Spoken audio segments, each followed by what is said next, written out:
Hello everyone. तो कैसे हैं आप लोग? आई होप सब बहुत अच्छे होंगे। And this is your own Shubhradeep Raut.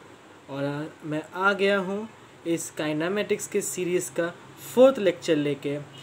हाँ दोस्तों, मुझे पता है कि बीच में एक बहुत लंबा गैप पड़ गया था, क्योंकि एक्चुअली हमारे कॉलेज में एग्ज़ाम्स चल रही थी, तो मैं आपके लिए वीडियो बना नहीं पाया। बट उस बीच आपके इलास्टिसिटी का लेक्चर आ गया था।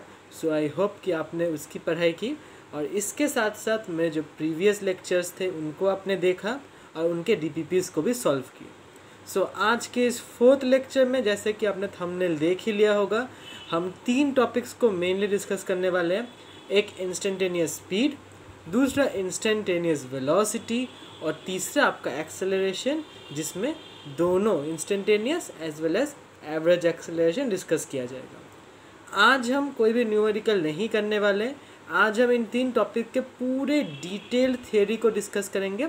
और जो आपका अगला लेक्चर आने वाला है, एक डेडिकेटेड प्रैक्टिस सेशन होगा वो, जिसमें हम अपने सारे जो कि अब तक हमने टॉपिक्स डिस्कस किए हैं, जो कि सारे बेसिक डेफिनेशंस है काइनेमेटिक्स के, आपके डिस्टेंस हो गए, डिस्प्लेसमेंट हो गए, वेलोसिटी, एक्सेलरेशन, सबके एकदम मिक्स्ड बैक करके, जिस तरह के क्वेश्चंस आपके कंपेटिटिव एग्जाम में आते हैं कि एक ही क्वेश्चन के अंदर 2-3 तरह के कॉन्सेप्ट्स आ गए, वो और बेसिक क्वेश्चंस भी करेंगे। मतलब सारे क्वेश्चन डिस्कस करने वाले हैं। और समय बर्बाद ना करते हुए स्टार्ट करते हैं आज का लेक्चर। तो कि जो फर्स्ट टॉपिक है वो आपका इंस्टेंटेनियस स्पीड। अच्छा, मैंने यहाँ पे पॉइंट वाइज लिख दिया, क्योंकि लोगों को इन जो सारी टॉपिक्स है काइनेमेटिक्स की, इसमें बहुत छोटी छोटी पॉइंट्स होती है, तो लोगों को किसी किताब में कुछ मिलती है, कहीं कुछ नहीं मिलती है। तो मैंने जितने पॉसिबल पॉइंट्स हो सकते थे जो कि आपके लिए रेलेवेंट है, सबको नोट डाउन कर लिया, ताकि आपको एग्जामिनेशन पॉइंट ऑफ व्यू से याद करने में आसानी हो। First point, it is the average speed at some instance. तो एवरेज स्पीड तो हमने कर ही लिया है। एवरेज स्पीड क्या था आपका? सपोज एक लड़का है राजू, इसका नाम राजू है, वो रास्ते से चल के जा रहा है। एट टाइम इक्वल्स टू 0 पे उसने स्टार्ट किया, और वो इस डायरेक्शन में मूव करना स्टार्ट किया। अच्छा, at time equals to 1 second पे वो जब पहुंचा, तो उसने इतना डिस्टेंस ट्रेवल कर लिया, और ये आपको कितना डिस्टेंस हो? सपोज ये 2 मीटर हुआ। At time equals to 2 second पे जब वो पहुंचा, तो उसने 1 सेकेंड से 2 सेकेंड के बीच में कितना ट्रैवल किया? सपोज आपका 3 मीटर ट्रैवल किया। इस बंदे राजू ने टोटल कितना डिस्टेंस ट्रैवल किया? 2 metre plus 3 metre equal to 5 metre. Total कितना समय लिया? 1 सेकेंड प्लस 1 सेकेंड। अच्छा, यहाँ पे उसने 2 सेकेंड, इस बात को अच्छे से समझिए, मैं इसको बार बार नहीं कहूँगा। जब मैं यहाँ पे लिख रहा हूँ T equals to 1 second, T equals to 2 second, T equals to 1 second, T equals to 2 second, मतलब ये 0 सेकेंड से 1st सेकेंड तक का रास्ता, ये 1st सेकेंड से 2nd सेकेंड तक का रास्ता। यहाँ पे मैंने टी इक्वल्स टू 2 सेकेंड लिख दिया। इसका मतलब ये नहीं है कि 1 सेकेंड के बाद और 2 second. T equals to 0 second मतलब इसने स्टार्ट किया, टी इक्वल्स टू 1 सेकेंड मतलब 0 से 1 तक का रास्ता, टी इक्वल्स टू 2 सेकेंड मतलब 1 से 2 तक का रास्ता। मतलब इसके बीच का टाइम का डिफरेंस भी 1 सेकेंड है, इसके बीच का टाइम का डिफरेंस भी आपका 1 ही सेकेंड है। ठीक है। इसने टोटल कितना सफ़र किया? 5 मीटर। कितना समय लिया? 2 सेकेंड। तो अगर मैं कहूँ कि मुझे आप राजू का एवरेज स्पीड ऑफ राजू निकाल के दीजिए, आप क्या कहोगे? भैया आपने तो कहा था एवरेज स्पीड क्या है? Total distance upon total time. ये कितना आएगा? 5 metre upon 2 second equals to 2.5 metre per second. मतलब ये इसका एवरेज स्पीड है। अब इंस्टेंटेनियस स्पीड क्या होता है? एक छोटे से टाइम के इंटरवल में जो एवरेज स्पीड हुआ। अब वो टाइम इंटरवल कितना हो सकता है? वो 1 सेकेंड का हो सकता है। 1 सेकेंड से ज़्यादा तो हो ही नहीं सकता। वो मैक्सिमम 1 सेकेंड होगा। 1 मिली सेकेंड हो सकता है, 1 माइक्रो सेकेंड हो सकता है। तो अगर मैंने आपसे कह दिया कि वो 1st सेकेंड से 2nd सेकेंड के बीच में उसका स्पीड बताओ, तो वो आपका इंस्टेंटेनियस स्पीड होगा। यहाँ का एवरेज स्पीड क्या होगा? 0 से 2 तक। लेकिन अगर मैं कहूँ कि 1st सेकेंड से 2nd सेकेंड के बीच का स्पीड बताओ, तो वो आपका इस इंस्टेंट में, इस 1 सेकेंड के इंस्टेंट में आपका इंस्टेंटेनियस स्पीड होगा। तो वो कितना होगा आपका इंस्टेंटेनियस स्पीड एट सेकेंड। अच्छा, ये मैंने सेकेंड क्यों लिखा ये भी मैं आपको बताऊंगा। इक्वल्स टू, अच्छा सेकेंड के बीच में उसने कितना डिस्टेंस ट्रेवल किया, फर्स्ट सेकेंड से सेकेंड सेकेंड के बीच 3 मीटर। टाइम कितना, इसका ड्यूरेशन 1 सेकेंड है अपॉन 1, तो इसकी स्पीड सेकेंड में क्या आ गई 3 मीटर पर सेकेंड। अगर मैं आपसे पूछूं कि भैया मुझे बताइए कि instantaneous speed at first second कितना होगा। फर्स्ट सेकेंड मतलब 0 से 1 तक के बीच इसने कितना ट्रेवल किया 2 मीटर। कितना समय लिया 1 second, so 2 metre upon 1 second equals to 2 metre per second. अच्छा, तो आपको समझ में आ गया कि इंस्टेंटेनियस स्पीड कैसे निकाल रहे हैं। यहाँ भी हम एवरेज स्पीड ही ले रहे हैं, लेकिन उस छोटे से टाइम इंटरवल के बीच में जितना डिस्टेंस अपन उतना टाइम। और क्योंकि हम पूरा समय का नहीं ले रहे, हम बहुत छोटे से टाइम इंटरवल का ले रहे हैं, इसीलिए हम इसको इंस्टेंटेनियस स्पीड कह रहे हैं। अच्छा, अब जो अगला कॉन्सेप्ट है वो हम सेकेंड किसको कह रहे हैं। जब भी हम कहते हैं सेकेंड मतलब फर्स्ट सेकेंड से सेकेंड सेकेंड के बीच का टाइम। जब हम कहेंगे फर्स्ट सेकेंड मतलब 0 से फर्स्ट सेकेंड के बीच का टाइम। अगर मैं यहाँ पे कहूँ फिफ्थ सेकेंड मतलब t इक्वल्स टू 4 सेकेंड से t इक्वल्स टू 5 सेकेंड के बीच का टाइम। अगर मैं यहाँ पे कहूँ 10th सेकेंड मतलब t इक्वल्स टू 9 से लेकर t इक्वल्स टू 10 सेकेंड के बीच का टाइम। अगर मैं यहाँ से आपसे कहूँ nth सेकेंड मतलब t इक्वल्स टू n-1 से लेके t equals to n second के बीच का time. I hope instantaneous speed आपका पूरा क्लियर हो गया होगा, मतलब इसका कॉन्सेप्ट पूरा क्लियर हो गया होगा। nth सेकेंड किसको कहते हैं ये भी आपका क्लियर हो गया होगा। अगर आपको कुछ डाउट है तो आप कमेंट बॉक्स में जाके लिखिए, या फिर आप वीडियो के या फिर आप वीडियो को थोड़ा पीछे करके भी देख सकते हैं। ठीक है, अब अगले डेफिनेशन में आते हैं। अच्छा, it is the average speed at some instant, समझ में आ गया आपको। अगला, इट इज़ स्केलर क्वांटिटी, क्योंकि हम यहाँ पे डायरेक्शन की बात तो कर ही नहीं रहे हैं, हम तो केवल डिस्टेंस अपॉन टाइम ही कर रहे हैं बहुत छोटे इंटरवल के लिए, तो डायरेक्शन आ नहीं रहे, तो स्केलर क्वांटिटी। ऐसा यूनिट मीटर पर सेकेंड आपने देख ही लिया, क्योंकि डिस्टेंस अपॉन टाइम है तो मीटर पर सेकेंड ही होगा।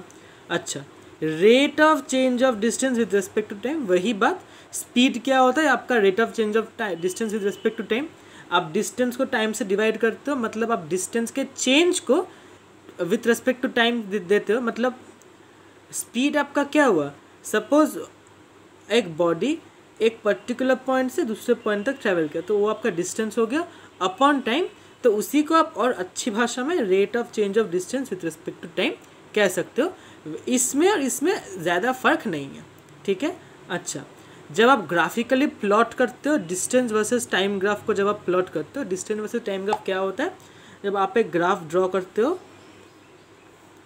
और उसके वाई एक्सिस में आप डिस्टेंस लेते हो और एक्स एक्सिस में आप टाइम लेते हो, और सपोज आप एक पार्टिकल का मूवमेंट दिख रहे हो। सपोज एक पार्टिकल कुछ ऐसा ट्रैवल किया विथ ऐसा डिस्टेंस ट्रैवल किया विथ रिस्पेक्ट टू टाइम, तो उसके हर एक पॉइंट का जो स्लोप होता है, जो tan थीटा होता है उसका, जो सपोज इस पॉइंट पे आप टेंजेंट ड्रॉ की, एक और कलर के पेन से करता हूँ, इस पॉइंट पे आपने टेंजेंट ड्रॉ किया, टेंजेंट ऐसा आया, तो इसका जो स्लोप है, या फिर इस पॉइंट पे आपने टेंजेंट ड्रॉ किया ऐसा आया, तो इसका जो स्लोप है वो आपको उस पॉइंट पे इंस्टेंटेनियस वेलोसिटी देता है। ग्राफ्स को लेके बहुत ज़्यादा डिस्कशन मैं अभी नहीं कर रहा हूँ, क्योंकि ग्राफ इस चैप्टर का बहुत इंपॉर्टेंट पोर्शन है, तो पूरे ग्राफ्स को लेके हम एक डिटेल डिस्कशन करेंगे एक अलग वीडियो में, शायद एक से ज़्यादा वीडियो भी हो सकता है, लेकिन वो थोड़ा बाद में करेंगे। पहले इक्वेशंस ऑफ मोशन बाकी सब कर ले, उसके बाद ग्राफ्स को लेके डिटेल चर्चा करेंगे। फिलहाल अभी ग्राफ्स को लेके ज़्यादा बात हम नहीं करते।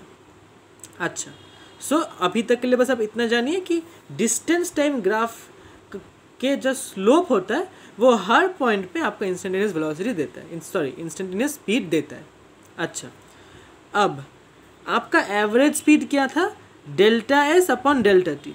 इसमें अगर आप डेल्टा टी टेंडिंग टू 0, मतलब आप टाइम को बहुत कम कर, जैसे मैंने कहा एवरेज स्पीड आपका बड़े ड्यूरेशन के लिए होता है, आप 10 मिनट तक के लिए चले, 10 सेकेंड के लिए चले, 1 घंटे के लिए चले, और आपने पूरे ड्यूरेशन का एवरेज निकाल लिया, तो वो आपका एवरेज स्पीड। लेकिन इसमें आपने टाइम को बहुत छोटा कर दिया, आपने टाइम को 1 सेकंड का ड्यूरेशन कर दिया, आपने टाइम को 1 मिलीसेकंड कर दिया। तो उतने छोटे टाइम को अगर आप कर दोगे तो आपका डिस्टेंस का भी बहुत छोटा हो जाएगा। क्योंकि आप ही सोचिए ना, आप 1 घंटे में लंबा डिस्टेंस शेयर कर सकते हैं, क्या आप 1 सेकंड में बहुत लंबा डिस्टेंस कवर कर पाएंगे? क्या आप 1 मिलीसेकंड में बहुत लंबा डिस्टेंस कवर कर पाएंगे? आप नहीं कर पाएंगे। तो जब आप टाइम को बहुत छोटा कर देते हो, आप डिस्टेंस को भी बहुत छोटा कर देते हो। सो उस समय पे जब मैंने आपको इसके पिछले वाले वीडियो में जो स्टैंडर्ड नोटेशन था, तब मैंने आपको कहा था कि जब कोई भी एवरेज क्वांटिटी बहुत छोटी हो जाती है तो आप उसको dt लिख सकते हो, और जब डेल्टा एस बहुत छोटा हो जाता है तब आप उसको डेल एस लिख सकते हो। सो जब आपका delta S upon delta T छोटा हो जाता है तब आप उसका del S upon del T होता है, और ये बहुत ही छोटे टाइम इंटरवल के लिए होता है।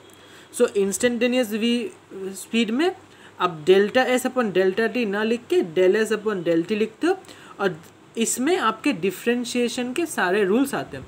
अब भैया ये डिफ्रेंशिएशन के रूल्स क्या है? अगर आप क्लास 12 में पढ़ते हो या आपने 11 थोड़ा कर लिया है या फिर आप एक ड्रॉप पे हो तब आपको तो पता होगा, लेकिन अगर आप अभी 11 में आए हो तो आपको शायद ना पता हो। सो मैं आपको क्वेश्चन करते समय आपको बता दूंगा रूल्स क्या होते हैं डिफ्रेंशिएशन के। लेकिन अगर आपको फिर भी बहुत डाउट हो रहा है डिफ्रेंशिएशन में तो आप कमेंट बॉक्स में जाके लिखिए, आपको इसके लिए डेडिकेटेड वीडियो ज़रूर दिया जाएगा। सो आई होप कि इंस्टेंटेनियस स्पीड के सारे कंसेप्ट आपके एकदम क्लियर हो गए होंगे, होने भी चाहिए। जितने पॉसिबल कंसेप्ट मैंने आपको सारे लिखवा दिए हैं। अगर फिर भी आपको कुछ डाउट बचता है, आपको कुछ समझ में नहीं आता है, तो आप वीडियो को थोड़ा पीछे करके फिर से वीडियो को देखें या फिर कमेंट बॉक्स में जाके ज़रूर लिखिए। सो चलते हैं अपने अगले टॉपिक की तरफ, जो है आपका इंस्टेंटेनियस वेलोसिटी। सो अगर आपने इंस्टेंटेनियस स्पीड को अच्छे से समझ लिया तो आपको इंस्टेंटेनियस वेलोसिटी समझने में बिल्कुल समय नहीं लगेगा। बस छोटा सा डिफरेंस है कि वो स्केलर है, ये वेक्टर है। तो चलिए शुरू करते हैं। So it is the average, अब इस पेन को क्या हो गया, हाँ, it is the average velocity at some instant. So जो इंस्टेंटेनियस वेलोसिटी है वो वही किसी छोटे से इंस्टेंट का एवरेज वेलोसिटी। मतलब अगर मैं इसी एग्जांपल को लूँ कि जो राजू है वो चल रहा है, अब वो t is equal to 0 second से सब t is equal to 1 second में आया, t is equal to 1 second से t is equal to 2 second में आया। अब सपोज उसको t is equal to 2 second में आने के बाद मन किया, उसको याद आया कि वो अपने घर से कुछ लेना भूल गया, तो वो रिटर्न किया, वो उसके बाद इधर चलना शुरू किया। तो जब वो इस डायरेक्शन में चलना शुरू किया, सो क्योंकि जब हम वेक्टर क्वांटिटी लेते हैं हम डायरेक्शन को बहुत महत्व देते हैं। सो अगर हम इस डायरेक्शन, तो सपोज हम इस डायरेक्शन को पॉजिटिव मान रहे हैं और इस डायरेक्शन को नेगेटिव मान रहे हैं, ठीक है, मतलब इस डायरेक्शन के डिस्प्लेसमेंट को पॉजिटिव मानेंगे, इस डायरेक्शन के डिस्प्लेसमेंट को नेगेटिव मानेंगे। सो जब वो यहाँ से वापस लौटना शुरू किया, suppose t is equal to 3rd second में, मतलब 2 सेकेंड से 3 सेकेंड के बीच में 3rd सेकेंड में वो कितना डिस्टेंस मूव किया, वो बस 1 मीटर मूव किया। सो अब हम सिनेरियो को देखते हैं। अच्छा, हमारे t is equal to 1st second में वो कितना डिस्टेंस मूव किया था, 2 मीटर मूव किया था। कितने टाइम में? 1 सेकेंड में। तो अगर हम instantaneous velocity eight 1st second देखेंगे तो हमको क्या मिलेगा, वो मूव किया था 2 मीटर पॉजिटिव डायरेक्शन में, कितने टाइम में? 1 सेकेंड में। सो ये कितना आएगा, 2/1 which is equal to 2 metre per second, और ये पॉजिटिव डायरेक्शन आएगा। अच्छा, इसलिए इसके सामने हम प्लस लगा भी सकते हैं, अगर नहीं भी लगाए तो कुछ नहीं का मतलब प्लस ही होता है। अच्छा, अगर हम इंस्टेंटेनियस वेलोसिटी एट, 1 मिनट है, आप रुकना, अगर हम इंस्टेंटेनियस वेलोसिटी एट सेकेंड देखें तो कितना होगा, उसने सेकेंड में कितना डिस्टेंस ट्रेवल किया, उस सेकेंड में उसने टोटल 3 मीटर ट्रेवल किया। कितने टाइम में? 2 सेकेंड में, सॉरी, कितने टाइम में? 1 ही सेकेंड में। So instantaneous velocity at second कितना होगा 3/1 which is equal to 3 metre per second. और क्योंकि वो पॉजिटिव डायरेक्शन में ही ट्रेवल कर रहा था तो उसके सामने प्लस ही रहेगा। अब थर्ड सेकेंड में उसने कितना ट्रेवल किया 1 मीटर, कितने टाइम में 1 सेकेंड में, और डायरेक्शन कौन सा है नेगेटिव डायरेक्शन है। सो अगर हम लिखें कि instantaneous velocity eight third second कितना मीटर ट्रेवल किया था 1 मीटर, कितने टाइम में 1 सेकेंड, और लेकिन डायरेक्शन इसका उल्टा था, तो स्टार्टिंग में हमने माइनस साइन लगाएंगे, इसका मतलब होगा -1 मीटर पर सेकेंड। सो इंस्टेंटेनियस वेलोसिटी बस यही है, उसमें कुछ नहीं है, बस इंस्टेंटेनियस स्पीड के सिमिलर ही आपको कैलकुलेट करना है, बस इसमें आपको डायरेक्शन का ध्यान देना है और एज पर डायरेक्शन आपका साइन आ जाएगा। अब सपोज आपको किसी एक फंक्शन कोई एक बॉडी ट्रेवल कर रहा है अकॉर्डिंग टू फंक्शन, सपोज आपको एक फंक्शन दिया गया s is equal to t² - 40 और आपको कहा गया कि एक बॉडी ये उस बॉडी के डिस्प्लेसमेंट का इक्वेशन है, आप इससे निकालो instantaneous velocity eight t = 2 second, उसने कह दिया आपको निकालो। सो तब पहले तो आप इसको इसको बोलने से पहले मैं एक और छोटा सा चीज़ आपको समझा लूँ, उसके बाद हम फिर से इस पर लौटते हैं। सो आपको समझ में आ गया कि ये average velocity at some instant है। आपका जो डिस्प्लेसमेंट टाइम कर्व होता है, वाई एक्सिस में आप डिस्प्लेसमेंट लेते हो, एक्स एक्सिस में टाइम लेते हो, और सपोज एक बॉडी यहाँ पे मूव कर रहा है, इस तरह से उसके विथ रेस्पेक्ट टू टाइम उसका डिस्प्लेसमेंट बदल रहा है। सो डिस्प्लेसमेंट टाइम ग्राफ के हर एक पॉइंट का जो स्लोप होता है वो उस पॉइंट का इंस्टेंटेनियस वेलोसिटी देता है। तो जब मैं ग्राफ डिस्कस करूँगा तब मैं इसको भी और डिटेल में डिस्कस कर लूँगा। ये एक वेक्टर क्वांटिटी है, हाँ इसमें डायरेक्शन इंपॉर्टेंट होता है। डायरेक्शन क्यों इन्वॉल्व होता है? क्योंकि इसमें डिस्प्लेसमेंट हम देखते हैं जो कि वेक्टर क्वांटिटी है। इसका यूनिट मीटर पर सेकेंड है, बिल्कुल।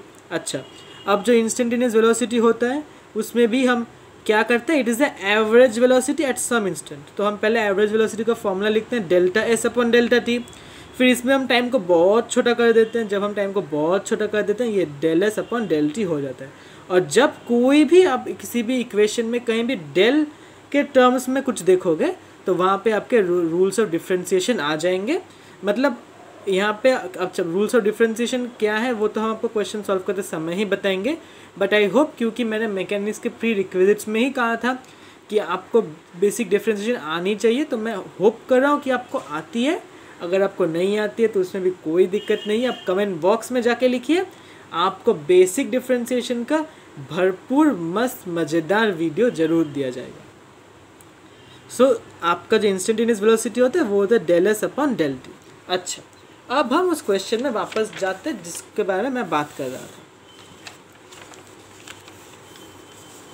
तो सपोज ये आपका वो क्वेश्चन है, एक बॉडी के डिस्प्लेसमेंट का इक्वेशन दिया हुआ है t²/40 और आपको कहा गया है फाइंड द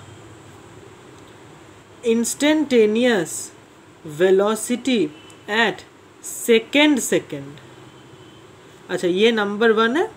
और number 2 instantaneous velocity in 2 seconds. तो जब आपको 2 सेकेंड्स कह दिया गया तब आपको कुछ नहीं करना है, आपको बस इसके फंक्शन में t के जगह 2 बिठाना है। तो s इज हम पहले नंबर 2 को सॉल्व करते हैं फिर नंबर 1 पे लौटते हैं, क्योंकि नंबर 2 कंपेरेटिवली ईजी है। ये एवरेज वेलोसिटी होगा। देखिए छोटी मोटी गड़बड़ तो हमसे भी होती है, आई होप आप इसको ज़्यादा माइंड करेंगे नहीं। So instantaneous velocity at second and average velocity in 2 seconds. 2 seconds का मतलब क्या है, 0 से लेके 2, और सेकेंड का मतलब क्या है, t = 1 सेकेंड से लेके t = 2 सेकेंड तक। तो s = हम पहले सेकेंड, क्योंकि एवरेज वेलोसिटी ज़्यादा आसान है तो पहले वो देख लेते हैं। सो s के आप यहाँ पे t के जगह 2 बिठा दीजिए, तो 2² - 4 × 2। सो ये आपका 4 - 8 जो कि आपका -4 आ रहा है, और टाइम तो आपको दिया ही गया है 2 सेकेंड।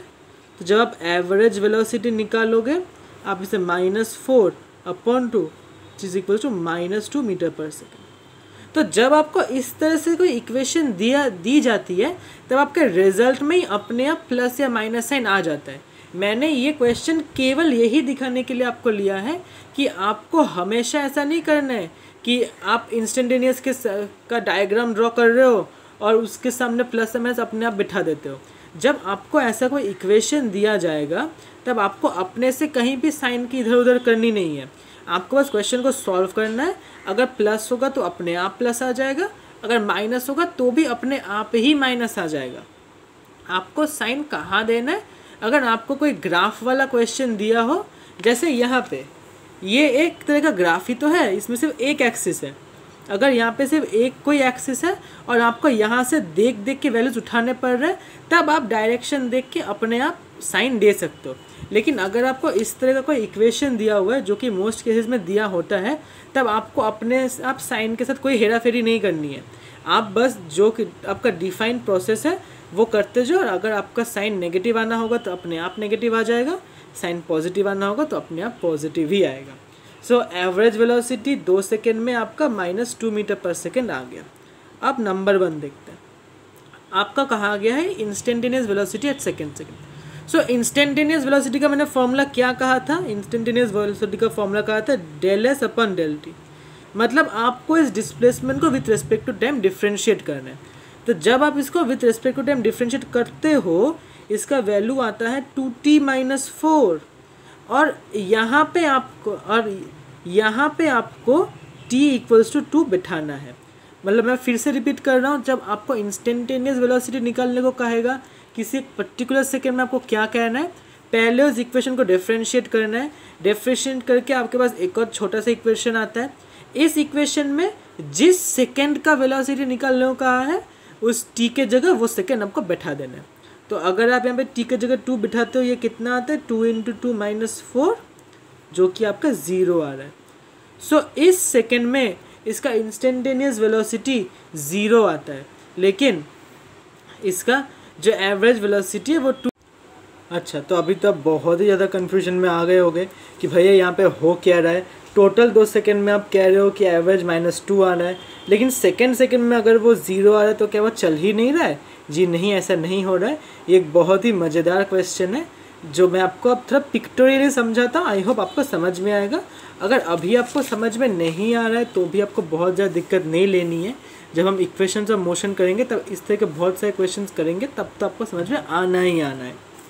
तो सपोज़ एक बॉडी है और ये सपोज़ आपके ओरिजिन पे खड़ा है। तो आपके ओरिजिन पे कोऑर्डिनेट्स क्या होते हैं, 0,0, और मैं अभी बस एक ही एक्सिस का मूवमेंट दिखा रहा हूँ, तो आप एक 0 को भी कंसिडर कर सकते हो। सो एट t = 0 पे वो ओरिजिन पे खड़ा है, और इस डायरेक्शन को मैं पॉजिटिव मान रहा हूँ, इस डायरेक्शन को मैं नेगेटिव मान रहा हूँ। आप उल्टा भी मान सकते हो, ऐसा नहीं कि हमेशा इसी डायरेक्शन को पॉजिटिव मानना है, लेकिन फिलहाल मैं इसी डायरेक्शन को पॉजिटिव मान रहा हूँ, इसी डायरेक्शन को नेगेटिव मान रहा हूँ। वो बॉडी चलना शुरू किया इस डायरेक्शन में। एट t = 1 सेकेंड, मतलब एट t = 1 सेकेंड वो यहाँ पहुँचा, और उसके बाद कहीं जाकर टर्न कर गया और t = सेकेंड में भी यहाँ पहुँचा। आपको समझ में आ रहा है क्या हो रहा है? एक बॉडी है जो यहाँ से चलना शुरू किया, t = 1 सेकेंड में यहाँ पहुँचा, फिर टर्न किया और t = सेकेंड में यहाँ पहुँचा। अच्छा, ये उसने कोई लाइन चेंज नहीं किया है, वो तो एक ही लाइन में ऐसे मूव कर रहा है।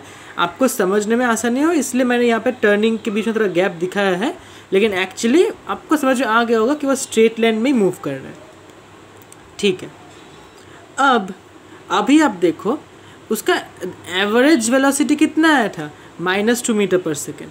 अच्छा, क्या ये वो स्टार्ट कहाँ से किया था यहाँ पे, वो फिनिश कहाँ किया यहाँ पे? तो अगर हम उसका डिस्प्लेसमेंट देखें, क्या हम उसके डिस्प्लेसमेंट को इस डायरेक्शन में देखेंगे, क्योंकि फाइनल माइनस इनिशियल है। तो और अगर ये ग्राफ होता तो ये डायरेक्शन माइनस होता और ये ओरिजिन होता।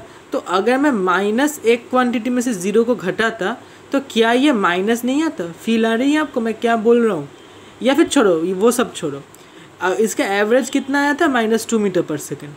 अच्छा, उसका फाइनल पॉइंट क्या है, इस यहाँ पे इनिशियल पॉइंट क्या है यहाँ पे, तो क्या वो इनिशियल पॉइंट से माइनस की ओर जाके यहाँ पे कहीं रुका है? हाँ जी रुका है। तो आपको समझ में आ गया होगा कि उसका एवरेज वेलोसिटी माइनस कैसे आया। अब उसका उस सेकेंड में इंस्टेंटेनियस वेलोसिटी ज़ीरो कैसे आया? वो फर्स्ट सेकेंड के बाद यहाँ कहीं पे था और घूम कर सेकेंड भी तो यहीं आ गया। आपको समझ में आ रहा है? फर्स्ट सेकेंड में यहाँ पे था, घूम कर सेकेंड में भी तो यहीं आ गया। तो मैं फिर से कह रहा हूँ, ये एक ही लाइन में मूव कर रहा है। यहाँ मैंने आपको दिखाने के लिए कि वो टर्न किया है, थोड़ा डिफरेंस दिखाया है, लेकिन ये ऐसे एक ही लाइन में यहाँ जाके फिर यहाँ आया। तो क्या उसके सेकेंड के इनिशियल और फाइनल पोजीशन में कोई भी डिफरेंस है? नहीं है। इसीलिए क्या कोई डिस्प्लेसमेंट है? नहीं है। इसीलिए आपको जो इंस्टेंटेनियस वेलोसिटी वो ज़ीरो आया। मैं एवरेज वेलोसिटी एक और बार समझा देता हूँ, मुझे लगता है बहुत बच्चों को थोड़ी दिक्कत होगी समझने में। सपोज ये आपका फाइनल कोई पोजीशन है, सपोज, अच्छा मैं अभी ग्राफ ड्रॉ करके ही आपको समझाता हूँ। सपोज ये आपका ग्राफ है, ये ओरिजिन है और ये कुछ -4 है, इस साइड को प्लस लेते हैं, इस साइड को माइनस लेते हैं, ये आप कुछ -4 है। तो जो बंदा था वो चलते गया इस डायरेक्शन में आ गया। t = 1 सेकेंड में वो इस -4 मीटर, मतलब यहाँ पे -4 मीटर इतना डिस्टेंस ट्रैवल किया। फिर वो घूम के जब वो घूमना शुरू किया, वो फिर से t = 2 सेकेंड में इसी पॉइंट में पहुँच गया, मतलब एक्स एक्सिस के इसी पॉइंट में वो फिर से आ गया। सो अगर मैं आपको कहूँ कि आप डिस्प्लेसमेंट निकालो, तो इफ़ एवरेज वेलोसिटी निकालना है तो आप टोटल डिस्प्लेसमेंट निकालो। टोटल डिस्प्लेसमेंट कितना आएगा? उसका फाइनल पोजीशन ये था, तो जो डिस्प्लेसमेंट आपका आएगा टोटल, वो आपका फाइनल पोजीशन -4, स्टार्ट 0 से किया था, -0 आया आपका -4 मीटर। टोटल टाइम कितना था? आपका टोटल टाइम था 2 सेकेंड। तो आपका जो एवरेज वेलोसिटी आएगा वो कितना आएगा? -4/2 = -2 मीटर पर सेकेंड। क्या यही आपका आंसर था यहाँ पे? जी बिल्कुल, यही आपका आंसर आया था एवरेज वेलोसिटी में, और इंस्टेंटेनियस वेलोसिटी आपका 0 आया था। तो फिर से देखते हैं क्या हुआ। अच्छा, t = 1 सेकेंड में वो इस -4 मीटर इस पॉइंट तक ही आया। माइनस फिर से क्यों लग रहा है? क्योंकि मैं इस डायरेक्शन को नेगेटिव मान रहा हूँ, इस डायरेक्शन को पॉजिटिव मान रहा हूँ। चल तो वो 4 मीटर ही रहा है, लेकिन उल्टी डायरेक्शन में। और फिर वो कुछ गया और घूमा, और जब t = 2 सेकेंड हुआ, मतलब सेकेंड में यहीं से घूम के यहीं पे आ गया, मतलब ऐसे गया फिर ऐसे आ गया। मैं आपको फिर बता रहा हूँ, बॉडी ऐसे ही चल रहा है, लेकिन उसके टर्निंग को दिखाने के लिए मैं ऐसे घूमना दिखा रहा हूँ, लेकिन वो ऐसे ऊपर नीचे कहीं नहीं गया, वो यहीं गया और यहीं आ गया। सो आपका जो सेकेंड था उसका इनिशियल पॉइंट भी यहीं था, सेकेंड के फाइनल में भी वो यहीं आया। तो सेकेंड में उसका डिस्प्लेसमेंट कितना हुआ? 0 हुआ। इसीलिए आपका जो इंस्टेंटेनियस वेलोसिटी आया था वो 0 आया था, क्योंकि वो भी डिस्प्लेसमेंट अपॉन टाइम ही था। अब अगर डिस्प्लेसमेंट 0 है तो आपका इंस्टेंटेनियस वेलोसिटी भी 0 ही होगा। आई होप मैंने बहुत इसको पोस्टमार्टम करके समझाया, इतना डिटेल में तो मुझे लगता नहीं आपको यूट्यूब में कहीं मिलेगा। सो आई होप आपको समझ में आ गया होगा। अगर फिर भी आपको कोई दिक्कत है तो आप वीडियो को एक बार और देख लीजिए, या फिर आप कमेंट बॉक्स में जाके भी ज़रूर लिख सकते हैं। सो ऑलरेडी आपके 25 मिनट का वीडियो हो चुका है। अब अगर मैंने एक्सेलरेशन पढ़ा तो वीडियो बहुत लंबा चला जाएगा। सो मैं नहीं चाहता कि इतना लंबा वीडियो हो जाए। सो आज के वीडियो को यहीं एंड करते हैं।